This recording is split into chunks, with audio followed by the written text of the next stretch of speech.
முதல் நாள் இன்று எதுவோ ஒன்று அப்படிங்கிற மாரி Bigg Boss season 8 Tamil contestant எல்லாம் பாட்டு பாடிக்கிட்டே வீட்டுக்குள்ள வந்தாங்க ஜாலியா.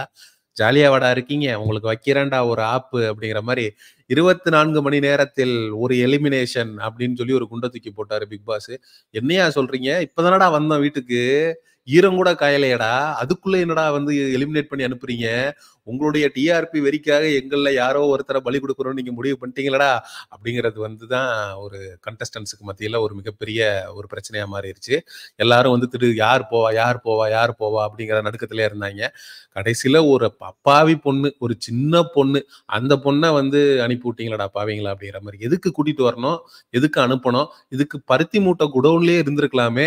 ஸ்டேஜ்ல கூட்டிட்டு வந்து முட்டை புத்தி கடித்தவுடன் உரலில் போட்டு குத்தவும், சாகவில்லை என்றில் மாங்கு மாங்கு என்று குத்தவும்ன்ற மாதிரி கூட்டிட்டு வந்து ஸ்டேஜ்ல நிறுத்தி அந்த பொண்ணுகிட்ட ஒரு 1/4 மணி நேரம் பேசி, அதுக்கப்புறம் வந்து ஒழுங்கா அந்த வாரம் விளையாடலன்னா, அதுக்கப்புறம் அப்பா கிப்பான்லாம் சொல்லிட்டு வந்துடக்கூடாது. ஒழுங்கா விளையாடலன்னா, அப்பா அப்படின்ட்டு வந்தேன்னா அவ்வளவுதான் கொன்னுப்புடுவேன் அப்படின்லாம் சொல்லி பேசி, நீ சாருன்னு கூப்பிடு, இல்ல அப்பான்னு கூப்பிடு. எப்படி கூப்பிட்டாலும் எனக்கு ஓகேன்னு சொல்லி அந்த பொண்ண வழி அனுப்பி வச்சுட்டு, கடைசியில அந்த பொண்ண 24 மணி நேரத்துல வெளியில அனுப்புறதெல்லாம் எந்த விதத்துலடா நியாயம்? அப்படின்னு ரசிகர்கள்லாம் உண்மையிலேயே வந்து சோசியல் மீடியால கேள்வியெல்லாம் கேட்டு வராங்க. நமக்கும் அதே கேள்வி தான் இருக்கு. எந்த விதத்துல நியாயம்? ஏன்னா 21 வயசு பொண்ணு ஒரு பெரிய கனவுகளோட வந்திருக்கும் பிக் பாஸ் மேடைக்குள்ள. மகாராஜா படத்துல வந்து ரொம்ப டெடிகேட்டடா நடிச்சிருக்கும். அந்த பொண்ணு யாரு? என்ன பண்ண போது? எப்படி கேம ப்ளே பண்ண போது? எப்படி எதிர்கொள்ள போது? அந்த பொண்ணுக்கு ஒரு பெரிய திறமை கூட இருந்திருக்கலாம். அந்த திறமையெல்லாம் வெளிவராம, இவிங்க பாட்டுக்கு வந்து எலிமினேட் பண்ணி அனுப்புனது வந்து எந்த விதத்துல நியாயம் அப்படிங்கிறது எனக்கு புரியல.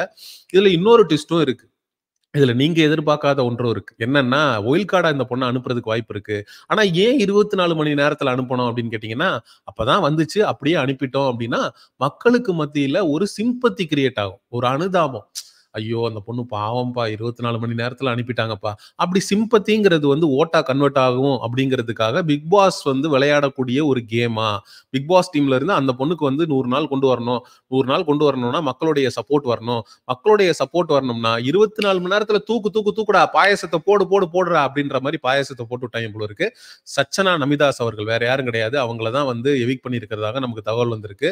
அவங்க வந்து சீக்ரெட் ரூம்ல வந்து அடைக்கப்படுறாங்களா, இல்ல வெளியில கொண்டு போயிட்டு 30 நாளுக்கு அப்புறம் ஒயில்ட் கார்டு என்ட்ரியா திரும்ப வெளியில அனுப்ப போறாங்களா அப்படிங்கிறது நம்ம தெரியல. பொறுத்திருந்து தான் பார்க்கணும்.